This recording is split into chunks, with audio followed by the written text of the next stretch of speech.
Father, we thank you for the power that has come. We commit your precious word. May you alone be glorified. Be with your servants who stand in your name.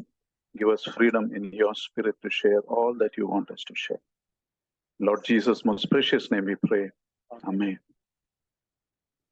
There is something specific that the Lord wants us to speak. If you listen to the worship message and the table and the main message now, you will realize what it is. Let us turn to Isaiah 5, 1 and 2. దేవుని వాక్యం నుంచి యెషయా గ్రంథం 5వ అధ్యాయం 1-2 వచనాలు. We'll read 1 to 7 eventually, but now look at 1 and 2. మనం ఇంకా ముందు కూడా చదువుకుంటాము. అయితే మొదటి 2 వచనాలు మనం ధ్యానించుకుందాం. Now let me sing of to my well beloved a song of my beloved regarding his vineyard. My well beloved has a vineyard on a very fertile hill. He dug it up and cleared out its stones. He planted it with the choicest wine. He built a tower in its midst and also made a wine press in it. So he expected it to bring forth good grapes, but it brought forth wild grapes. You know, this is a parable of the unproductive vineyard. ఏమాత్రం కూడా ఫలించని ఒక ద్రాక్ష తోటకు సంబంధించిన వృత్తాంతం ఇది. An unproductive vineyard which enjoyed many advantages. ఈ యొక్క ఫలించని ద్రాక్ష తోట అనేకమైన మేలుల్ని ప్రయోజనాలని పొందుకుంది. It belonged to a loving person. ఇది ఒక ప్రియునికి సంబంధించింది. It was planted on a very fertile hill. ఎంతో సత్తుగలిగిన నేల మీద అది నాటబడింది. The ground was very carefully prepared. ఆ సత్తుగల ఆ యొక్క నేల ఎంతో శ్రద్ధగా సాగు చేయబడింది. And it was planted with good stock. The choicest wines were planted. అక్కడ జాతి కలిగిన ఒక మేలు రకమైన ద్రాక్ష తీగలతోటి అది నాటబడింది. It was protected. It had a watchtower. ఎంతో భద్రం చేయబడింది. ఒక గోపురం కట్టించబడింది. And provision was made for the fruit to be processed. There was a wine press in it. కాబట్టి ద్రాక్ష పండ్లని సేకరించడానికి కావాల్సిన ద్రాక్ష తొట్టి కూడా అక్కడ ఏర్పాటు చేయబడింది. Now with so many advantages, you would expect that vineyard to bring good fruit. కాబట్టి ఇప్పుడు ఎంతో ఆశ, ఎంతో కోరిక అది ద్రాక్ష పండ్లను ఫలిస్తుంది అని మనం ఆ కోరికని కలిగి ఉంటాము. And it is not a wrong expectation. You did everything you could. ఈ విధంగా ఆశపడటం ఏమాత్రం కూడా తప్పు కాదు. ఎందుకంటే ఎంత చేయగలమో ద్రాక్ష తోటకి అంతగా చేయబడింది. But what happened here? అది ఏం జరిగింది? Instead it brought wild grapes. ఇది మేలు రకమైన మంచి ద్రాక్ష పండ్లకు బదులుగా కారు ద్రాక్షలను కాచింది. Understand the term here. Wild grapes means poisonous berries. Car ద్రాక్షలు అని అంటే విషపూరితమైన పండ్లకు సూచనగా ఉంది. Those berries had a bad smell and like the decaying of a dead body. అవి ఎంతో దుర్వాసనతో కూడినగాను అలాగే మృతదేహం నుంచి వచ్చే ఒక దుర్గంధంతో కూడినగా ఉంటాయి. You see, this vineyard was not just unfruitful, it produced fruit that was poisoning and polluting. కాబట్టి ఇప్పుడు యొక్క ద్రాక్ష తోట కేవలం మంచి ఫలాల్ని ఫలించడం మాత్రమే ఫలించకుండా ఎంతో విషపూరితమైన కాలుష్యరహితమైన కారు ద్రాక్షలను కాచింది.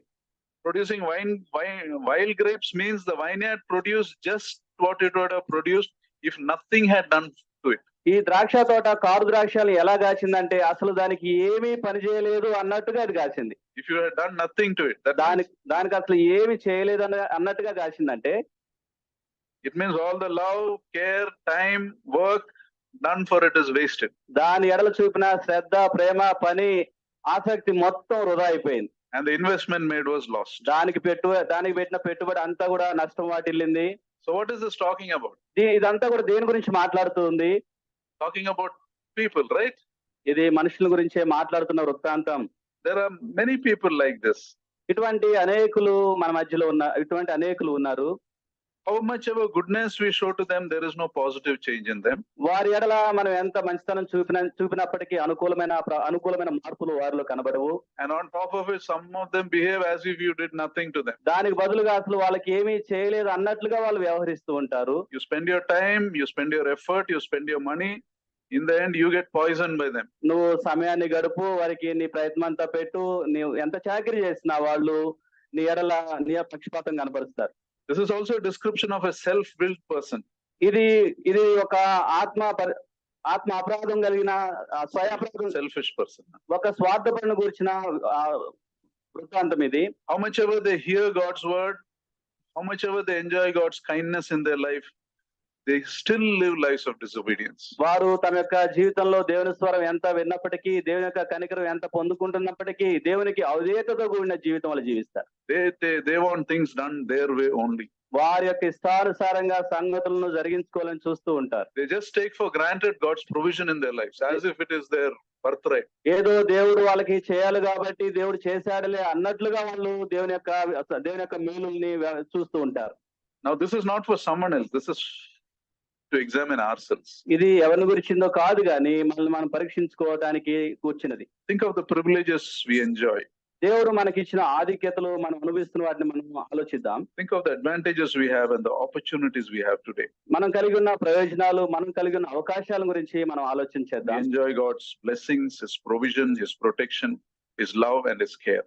దేవుని యొక్క శ్రద్ధను, దేవుని యొక్క ఆశీర్వాదాలను, దేవుని యొక్క దీవెనలను, ఆయన యొక్క భద్రతను మనం కలిగి ఉన్నాం. And after enjoying so much of God's goodness, are we bearing any useful fruit? కాబట్టి దేవుని యొక్క ఇంత గొప్ప మంచితనాన్ని మనం అనుభవించిన తర్వాత ఒక మంచి ఫలాల్ని మనం ఫలిస్తున్నామా? Are we producing bad fruit? లేక కారు ద్రాక్షాలని మనం కాసేవారిగా దేవుని దృష్టిలో ఉన్నామా?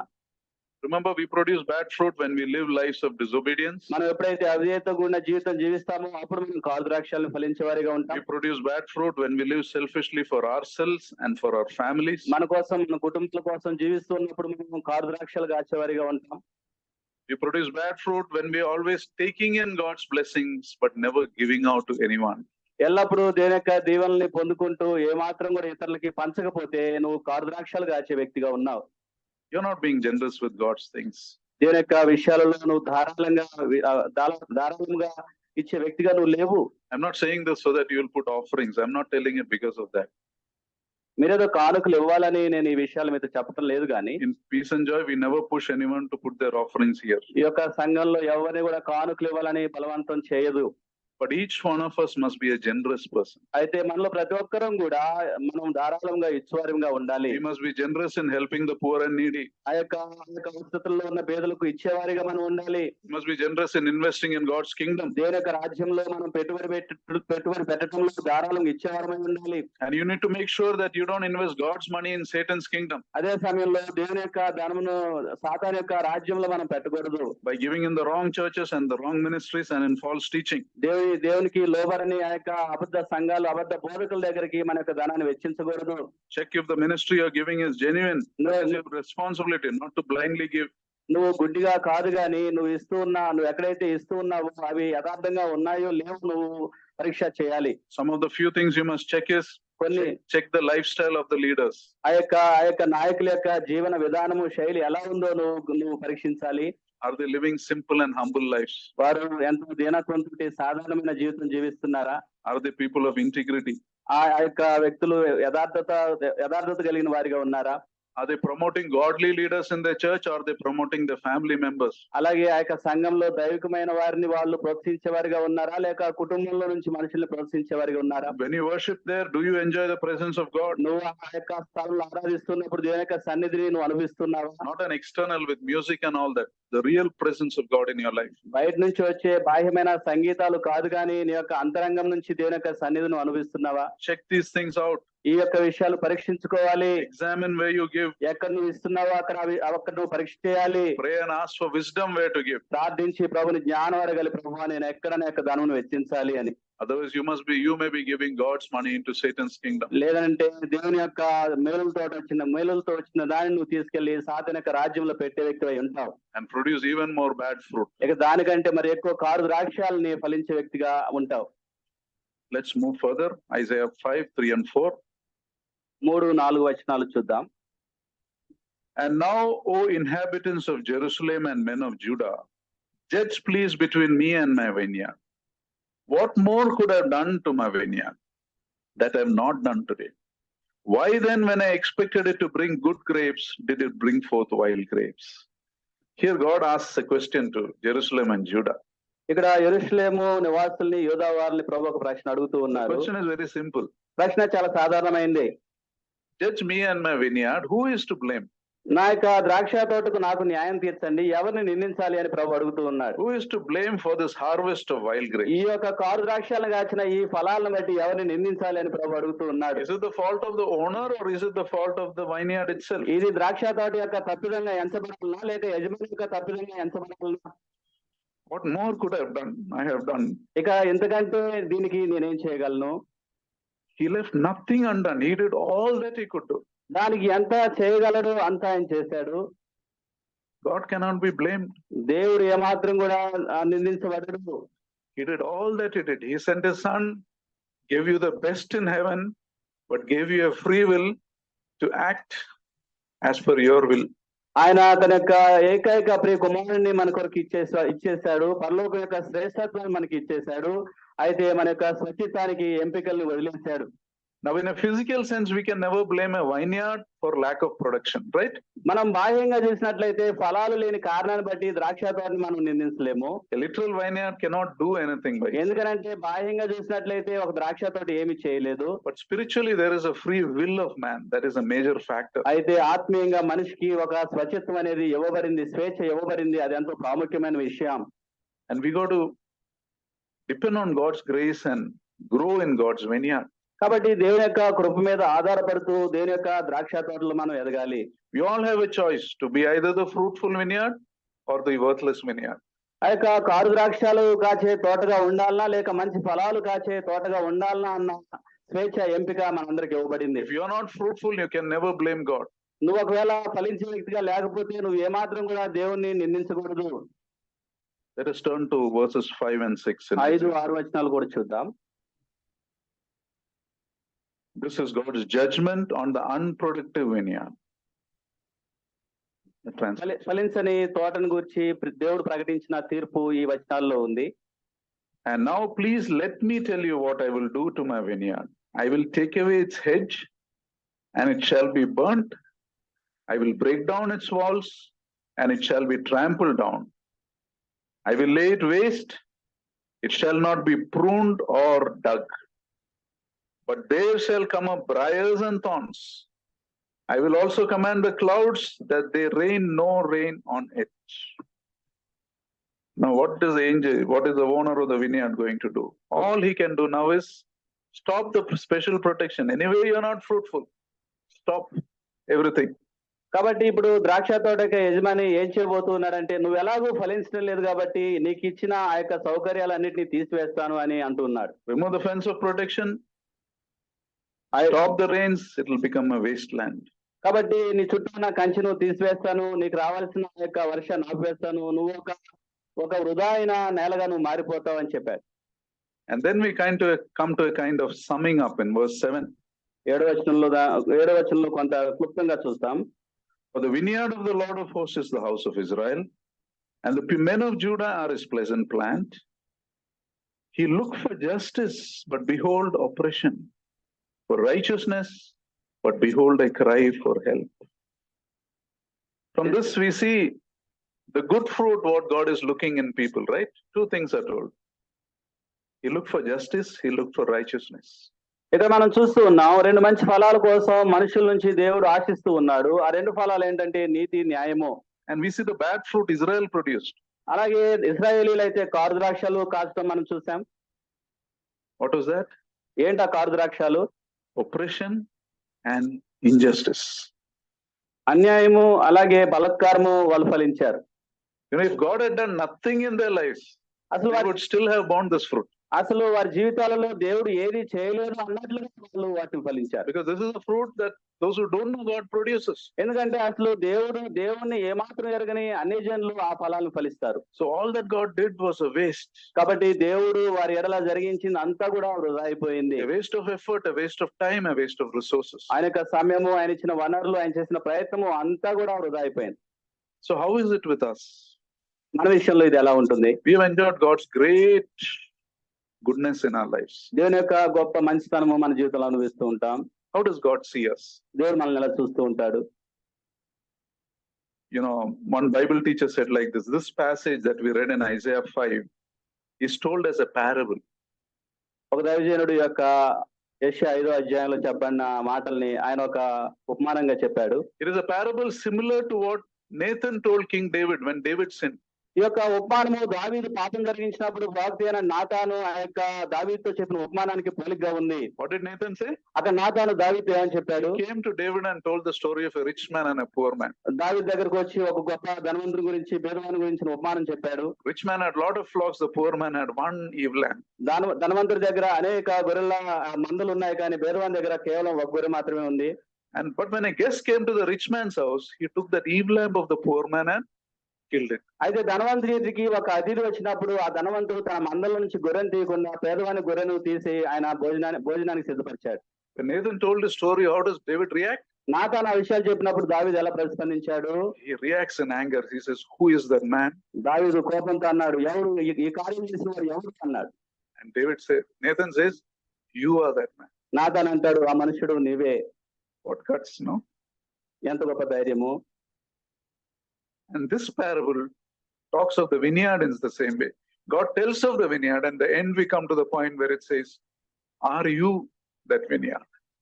దేవుడు ఇక్కడ కూడా అదే విధమైన ఉపమానంగా ద్రాక్ష తోట గురించి చెప్తూ వచ్చి చివరకు ఆ ద్రాక్ష తోట నీవే అని అంటూ ఉన్నాడు. When he looks into our lives, ఆయన మన యొక్క జీవితాల్లో చూసినప్పుడు does he see justice and righteousness, or does he see oppression and injustice? నీతి న్యాయము మన జీవితాల్లో చూస్తూ ఉన్నాడా, లేకుంటే బలత్కారము అన్యాయము మన యొక్క జీవితాల్లో ఆయన చూస్తూ ఉన్నాడా? We've enjoyed God's great goodness in our life. మన యొక్క జీవితాలలో దేవుని యొక్క గొప్ప మంచితనం అనుభవిస్తూ ఉన్నాం. He showed mercy when we did not deserve mercy. మనం ఏమాత్రం కూడా యోగ్యత లేని వారి ఏమాత్రం కూడా యోగ్యత లేకపోయినా ఆయన మనకు గొప్ప కనికరం కనబడతాడు. And still are we people of oppression to take advantage of others? ఇప్పటికీ మనం ఇతరుల బలత్కారం జరిగించే మనుషులుగా ఉన్నామా? You see, we live in his world, we enjoyed his benefits, we know his name.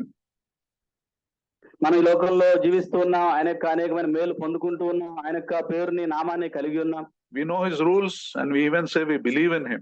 ఆయన యొక్క నియమములు ఆజ్ఞలు మనకు తెలుసు, ఆయన యందు నమ్మకం ఉంచామని మనం అంటూ ఉన్నాం. But we have not been profitable for him.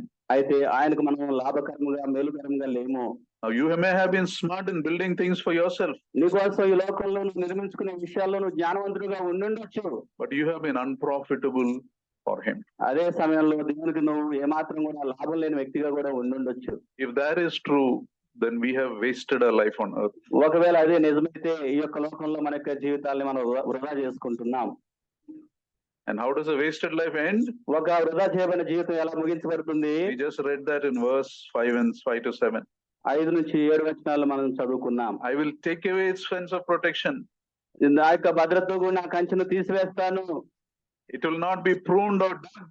ఇక అది ఏమాత్రం కూడా సాగు చేయబడదు, దున్నబడదు. This vineyard will receive nothing from the Lord. ఇక ప్రభు దగ్గర నుంచి ద్రాక్ష తోట ఏమి కూడా పొందుకోదు. You know, if we continue to live in disobedience and casualness, a stage may come where God will say, "Fine, no more watering, no more pruning, no more digging."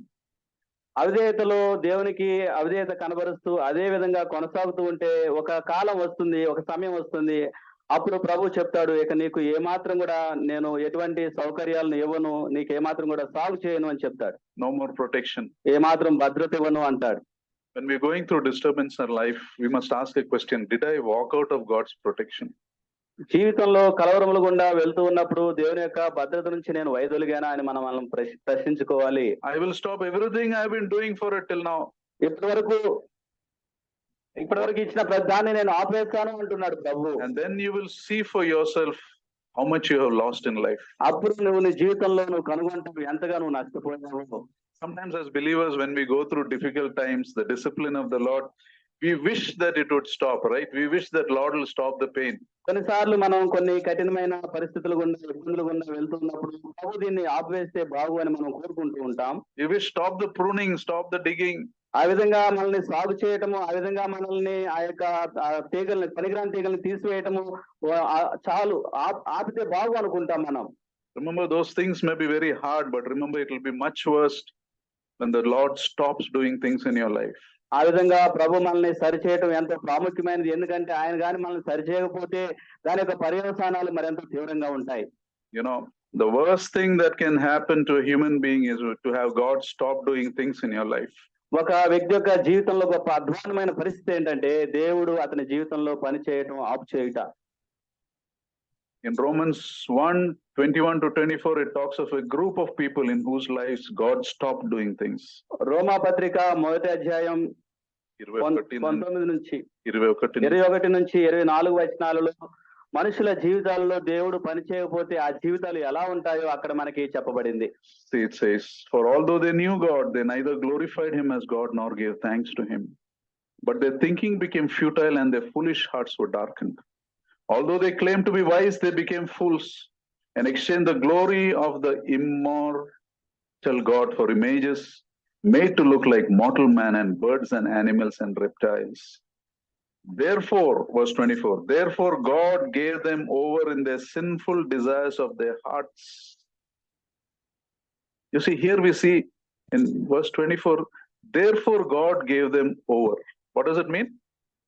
ఇక్కడ 24 వచనంలో మనం చూస్తున్నాం దేవుడు వాళ్ళని అప్పగించాడు అని చూస్తున్నాం. That means God just stopped doing things in their life. దాని యొక్క అర్థం ఏంటంటే వారి యొక్క జీవితాలలో దేవుడు పని చేయడం ఆఫ్ చేశాడు. He just let them go. వారి యొక్క ఇష్టానుసారంగా వెళ్ళిపోవడానికి అనుమతించాడు. You see, here we see the wrath of God in another form. ఇక్కడ దేవుని యొక్క ఉగ్రతను మరొక రూపంలో మనం ఇక్కడ చూస్తున్నాం. Usually when we think of the wrath of God, we have images of hellfire and brimstone and anger of God.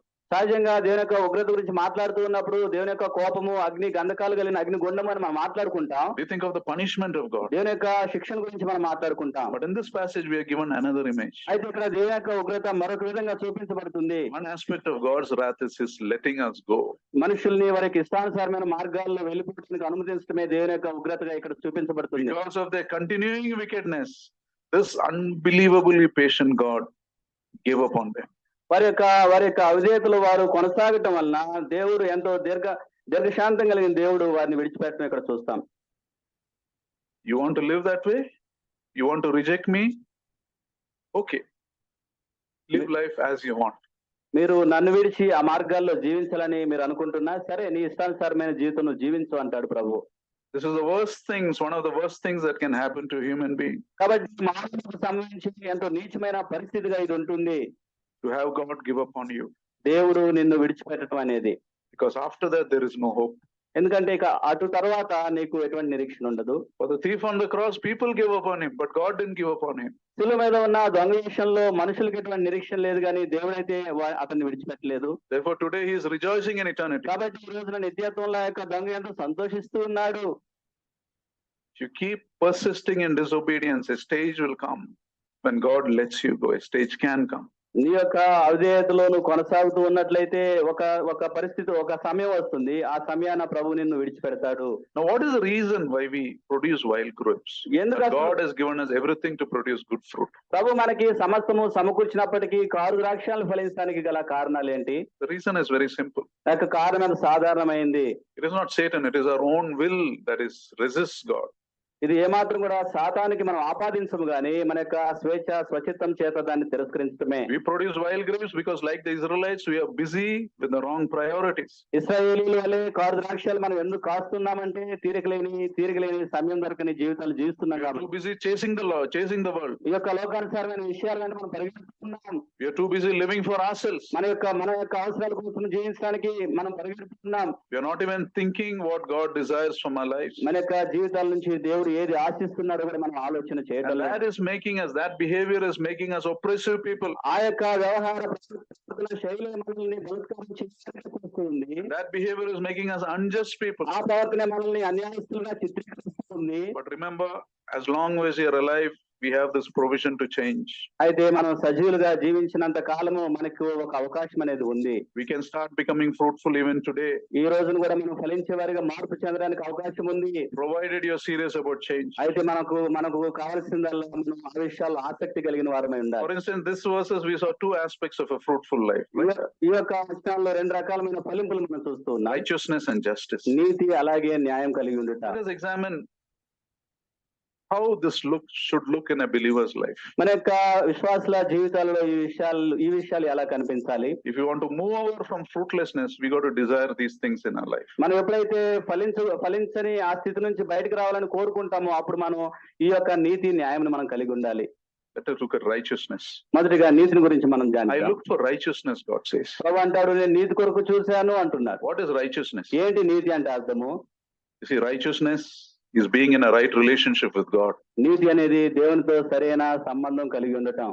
If you have to tell the goal of Christian life in one word, it is righteousness. ఒక విషయంలో క్రైస్తవుని యొక్క లక్ష్యం ఏంటి అని అడిగితే అది నీతి అని అర్థం. The result of everything you do must result in our growing in righteousness. నువ్వు జరిగించే పనులు అన్నిటి యొక్క ఫలాన్ని నువ్వు గమనించినప్పుడు నువ్వు నీతిని జరిగించడంలో ఎదుగుతున్నావని చూడాలి. You may be a preacher, you may be teaching Sunday school, you may be working in a slum ministry, but the goal of all this is for you to grow in righteousness. నువ్వు వాక్యం బోధించే వ్యక్తివై ఉన్నా లేదా పరిచర్యలో ఉన్నా ఎక్కడున్నా సరే నీ యొక్క ఫలాన్ని చూసినప్పుడు నువ్వు నీతిలో ఎదిగే వ్యక్తిగా ఉన్నావా అని. So what is it to be a righteous person? కాబట్టి ఒక నీతిమంతుడిగా ఉండటం అంటే ఎలా? A righteous person will know the things that displease God and he will avoid it. He will do his best to avoid it always. ఒక నీతిమంతుడు దేవునికి దుఃఖకరమైన విషయాల్ని గమనించి గుర్తించి వాటిని తీసివేయడానికి వాటిని తప్పించడానికి ప్రయత్నిస్తాడు. He will love holiness. He will hate corruption. నీతిమంతుడు పరిశుద్ధతని ప్రేమిస్తాడు, అలాగే అవినీతి కార్యాలని ద్వేషిస్తూ The ఉంటాడు. Bible tells many things about righteous people. నీతిమంతుల గురించి దేవుని వాక్యం అనేక సార్లు బోధించింది. The righteous one is one who trusts in God. నీతిమంతుడు దేవుని యందు నమ్మకం ఉంచుతాడు. He humbles himself in the presence of God. దేవుని యొక్క సన్నిధిలో తనను తగ్గించుకుంటాడు. And he repents, asks God for forgiveness. దేవుని యొక్క క్షమాపణ కొరకు అతడు పశ్చాత్తాపడుతూ ఉంటాడు. He is careful about obeying the commands of God. దేవుని యొక్క ఆజ్ఞల్ని వెంబడించడంలో ఎంతో ఆసక్తి కలిగి ఉంటాడు. He is a person who gladly wants to do what is right. దేవుని యొక్క సన్నిధిలో ఏది మంచిదో దాన్ని జరిగించడానికి సంతోషిస్తూ ఉంటాడు. Habakkuk says a righteous one will live by faith. హబక్కూకు ప్రవక్త అంటాడు నీతిమంతుడు విశ్వాస మూలంగా జీవించడం అంటాడు. You know, that does not mean that a righteous person is without sin. కాబట్టి దీని యొక్క అర్థము నీతిమంతుడు ఎటువంటి పాపం చేయడం కాదు. But righteousness means that he's got an honest heart and అయితే his intentions are pure. అయితే నీతిమంతుడు యథార్థమైన హృదయం కలిగి ఒక మంచి శుద్ధమైన తలంపుల్ని కలిగి జీవిస్తూ ఉంటాడు. Job complained about a lot of things, but in Job 19:25-26 he says, I know my Redeemer lives. యోబు అనేక విషయాల నిమిత్తమై విమర్శించాడు గాని ఆయన అంటాడు నా విమోచకుడు సజీవుడు అంటాడు. And at the end he will stand on the earth. ఆ యొక్క ముగింపులో ఆయన సజీవ లెక్కలో ఉంటాడు. And I will see him. నేను దేవుని చూస్తాను అంటాడు. A righteous man also may make mistakes. He may assume things wrongly, but he is always teachable and he wants to correct himself. నీతిమంతుడు అనేక మార్లు తప్పులు చేసే వ్యక్తిగా ఉన్నప్పటికీ అతడు దైవజనులు బోధించినప్పుడు దేవుని వాక్యం బోధించినప్పుడు దాన్ని తీసుకునేవాడిగా ఉంటాడు. You know, you see in the life of Job, he complained about things he did not understand. యోబు జీవితాన్ని చూసినట్లయితే కొన్ని విషయాల గురించి అతను అర్థం కానప్పుడు అతను ఫిర్యాదు చేసే వ్యక్తిగా ఉన్నాడు. But when God speaks to him, he hates himself after that. అయితే దేవుడు ఆయనతో మాట్లాడినప్పుడు యోబు ఎంతో పశ్చాత్తాపడ్డాడు. In Job 42:6 he says, I hate myself and I repent in dust and ashes. యోబు అంటాడు 42:6లో నన్ను నేను అసహించుకొని ధూళిలోను బూడిదలోను పడి పశ్చాత్తాపడుచున్నాను అంటాడు. Those are some aspects of a righteous person. అక్కడ నీతిమంతుని గురించిన అంశాలు అవి. Let us see some aspects of a person of justice. ఇప్పుడు న్యాయమును ప్రేమించే వారిని గురించిన కొన్ని అంశాలు చూద్దాం. Justice means a person of fairness. న్యాయమును ప్రేమించడం అంటే మంచిగా జరిగించుతారు. You know, fair-minded people, they are people of logic. న్యాయంగా ప్రవర్తించేవారు ఎంతో జ్ఞానం ప్రదర్శిస్తూ ఉంటారు. They make that effort to think clearly and sensibly. న్యాయమును ప్రేమించేవారు ఎంతో సున్నితమైన ఆలోచనలు కలిగి ఉంటారు. Therefore, people of justice will try to make impartial judgments. They are free from personal bias. కాబట్టి న్యాయమును ప్రేమించేవారు ఎటువంటి పక్షపాతం లేకుండా వ్యక్తిగతమైన భేదం చేయకుండా వాళ్ళు ప్రవర్తిస్తూ ఉంటారు. Just because he likes somebody, he won't show something beneficial. He will be fair. ఏదో అతన్ని ప్రేమించావు కాబట్టి అతడు నీ ఎడల మేలు చేయడం కాదు కానీ అతడు ఏమాత్రం పక్షపాతం లేని వ్యక్తిగా ఉంటాడు. They won't get emotionally carried away. న్యాయమును ప్రేమించే వారికి మాత్రం కూడా భావోద్రేకాలతో నడిపించబడరు. They are tolerant. They are open-minded. న్యాయం ప్రేమించేవారు ఎంతో విస్తారమైన హృదయం కలిగి వారు అన్నిటిని సహించుకొని భరించుకునే వారిగా ఉంటారు. Person of justice, his expectations from people will be realistic. న్యాయం ప్రేమించేవారు మనుషుల నుంచి వాస్తవమైన వాటిని మాత్రమే ఆశిస్తారు. They will ask for things only which they are willing to do themselves. వారు ఏదైతే చేయగలరో ఏదైతే చేయడానికి ఉద్దేశించుకుంటారో వాటిని మాత్రమే వాళ్ళు ఆశిస్తూ ఉంటారు. You know, and they reward people based on their value, not by some short-term performance. మనుషుల యొక్క ఏదో స్వల్పకాల ప్రదర్శన బట్టి కాదు గాని వారి యొక్క వాస్తవికతను బట్టి వాళ్ళని గణపరిచే వారిగా ఉంటారు. And people of justice, they don't expect any special favors from anybody. అలాగే న్యాయం ప్రేమించేవారు ఇతరుల నుంచి ప్రత్యేకమైన సౌకర్యాన్ని ఏమాత్రం ఆశించరు. They are willing to stand in line and not push their way through. అలాగే న్యాయం ప్రేమించేవారు వాళ్ళు వరుసలో వేచి ఉంటారు కానీ వారి యొక్క స్థానం కోసం నెట్టుకుని వెళ్ళరు. And people of justice, they don't demand respect. అలాగే న్యాయం ప్రేమించేవారు ఏమాత్రం కూడా గౌరవాన్ని కోరుకుంటూ ఆశించరు. They earn respect by their behavior. వారి యొక్క ప్రవర్తన చేతే గౌరవాన్ని వాళ్ళు సంపాదించుకుంటారు. You know, and in obedience to God's word, when we practice this faithfulness and when we practice this fair-mindedness, we grow in fruitfulness. దేవుని యొక్క వాక్యానికి విధేయత చూపిస్తూ ఈ విధంగా మనం ఇటువంటి ప్రవర్తన ఎప్పుడైతే సంతరించుకుంటామో అప్పుడు మనం ఫలించే వారిగా ఉంటాం. So as we sum up, let's ask this question again. What does God see in us? కాబట్టి మనం ప్రశ్నించుకుందాం దేవుడు మన యొక్క జీవితంలో ఏ విషయాలను చూస్తూ ఉన్నాడు? Does he see oppression and injustice only? బలత్కారమును అన్యాయమును మన యొక్క జీవితాల్లో చూస్తూ ఉన్నాడు. If that is true, with each passing day we are getting riper and riper for judgment. ఒకవేళ అదే నిజమైతే ప్రతిరోజు మనం తీర్పుకి దగ్గరగా మనం చేరుతూ ఉన్నాం. Because we have wasted the goodness of God in our lives. ఎందుకంటే దేవుని యొక్క మంచితనాన్ని మన యొక్క జీవితంలో వృధా చేసుకున్నాం కాబట్టి. Let us seriously examine ourselves. కాబట్టి మనం ఆసక్తితో తీవ్రత మనం You may పరీక్షించుకుందాం. think we are okay, but examine your fruit. మనం అనుకోవచ్చు మనం మంచిగానే ఉన్నామని, కానీ మన యొక్క ఫలాలను Have పరీక్షించుకోవాలి. we rewarded our beloved Lord with bad fruits? మన యొక్క ప్రియునికి ఏమాత్రం కూడా ఉపయోగపడిన కారు ద్రాక్షలు కాసేవారిగా ఉన్నామా? Instead of obedience, you have given him hardness of heart. ఆయనకు విధేయత చూపించడానికి బదులుగా కఠినమైన మనసుని మనం కనబరుస్తూ ఉన్నామా? Instead of repentance, you have given him rebellion. పశ్చాత్తాపానికి బదులుగా మనం తిరుగుబాటు చేస్తూ ఉన్నామా? Instead of faith, you are showing fear and worry. విశ్వాసానికి బదులుగా చింతను దుఃఖాన్ని మనం కనబరుస్తున్నామా? Instead of enjoying his love, you are being selfish to others. ఆయన యొక్క ప్రేమని మనం అనుభవిస్తూ దానికి బదులుగా మనం ఇతరుల పట్ల స్వార్థాన్ని చూపిస్తున్నామా? Instead of holiness, are we showing impurity in our life? పరిశుద్ధతకి బదులుగా మన యొక్క జీవితాల్లో అపవిత్రతని ఆయనకి కనబరుస్తున్నామా? Is there anything more the Lord could have done for us? దేవుడు మన జీవితాల్లో జరిగించేందుకు ఏదైనా ఉన్నదా? What more could the Holy Spirit do in our life? పరిశుద్ధాత్ముడు ఇంకేం జరిగించాలి? మన యొక్క జీవితాల్లో అంతా జరిగించాడు. Charles Spurgeon says, where else would you find richer promises than what God has already given you? దైవజనుడైన స్పర్జన్ గారు అంటారు, సమృద్ధి అయిన దీవెనల ఆశీర్వాదాలు దేవుడు మనకి ఇచ్చి ఉండగా ఇక వాటిని మనం ఎక్కడ పొందుకోగలం బయట అని అంటాడు. Will you find anywhere else someone who treats you more kindly? దేవుని కంటే అంత కనికరంగా నీ పట్ల వ్యవహరించగలిగే వాళ్ళు బయట ఉంటారా? Do you find anyone who is so wise in leading you? నిన్ను ఆదరించడంలో ఆయన కంటే గొప్పగా ఇంకెవరైనా ఉన్నారా? Have you found someone who can protect you more completely? నిన్ను గొప్ప సంపూర్ణంగా భద్రం చేయగలిగిన దేవుని కంటే ఇంకెవరైనా నిన్ను బయట ఉన్నారా? Can you find anyone in your life ఈ జీవితంలో treats you with such love and patience? ఆ దైవికమైన ఆ పరలోకపు ప్రేమతో నీ పట్ల వ్యవహరించే ఒక వ్యక్తిని నీ జీవితంలో నువ్వు కనుగొనగలవా? After enjoying God's goodness, are we bearing useful fruit, or are we like that worthless vineyard? దేవుని యొక్క ఎంత గొప్ప మంచితనాన్ని మనం అనుభవించి మనం మంచి ఫలాలు ఫలిస్తున్నామా లేక కారు ద్రాక్షాలు ఫలిస్తున్నామా? We saw in the worship, John 15:6 says, if anyone does not remain in me, he is like a branch that is thrown away and withers. Such branches are picked up and thrown into the fire and burned. ఆరాధనలో మనం చూసుకుందాం. యోహాను 15:6 ప్రభు చెప్తున్నా, ఎవడైనా నా యందు నిలిచి ఉండిన యెడల వాడు తీగ వలె బయట పారవేయబడి ఎండిపోవును. మనుషులు అటు వాటిని పోగు చేసి అగ్నిలో పారవేదురు, అవి కాలిపోవును. Let us be alert. Let us intentionally seek to produce good fruit.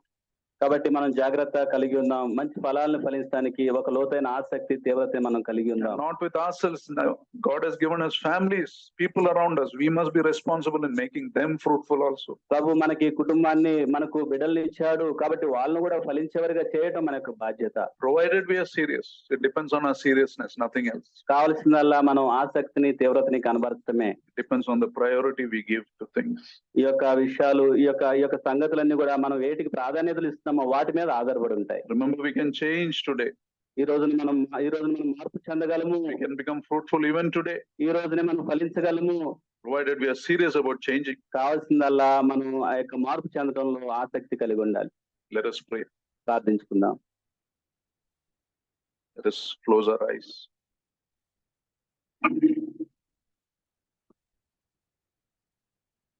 Ask the Lord. Lord, I want to be fruitful. I don't want to be deceived by Satan. I don't want to exchange my soul for worthless things. Let us seriously ask and be serious about changing.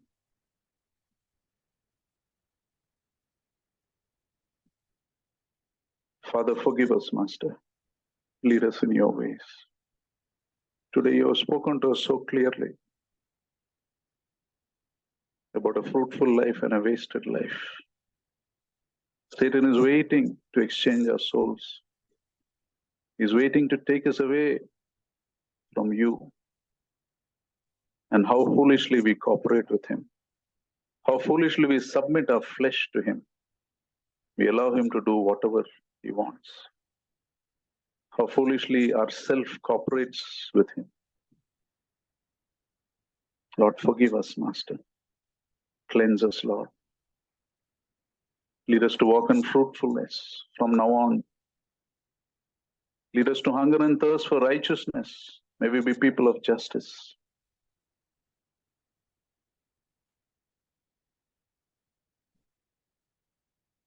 Thank you, Lord, for your great mercy. Thank you, you're not willing to give up on us, Lord. But may all this goodness in us, that you showed to us, may it not get wasted, Lord, at the end of our lives. May we not be like that unfruitful branches that are cut and thrown to eternal destruction. Thank you, Lord, for your unfailing love that is there to lift us up. May we never reach a stage in our life where you give up on us, Lord. Thank you, Lord. In Lord Jesus' most precious name we pray. Amen. Now to him who is able to keep you from falling and to present you before his glorious presence without fault and with great joy. To the only God, our Savior, be glory, majesty, power, and authority through Jesus Christ, our Lord, before all ages, now and forevermore. Amen. Thank you. God bless you. We welcome all who have come for the first time.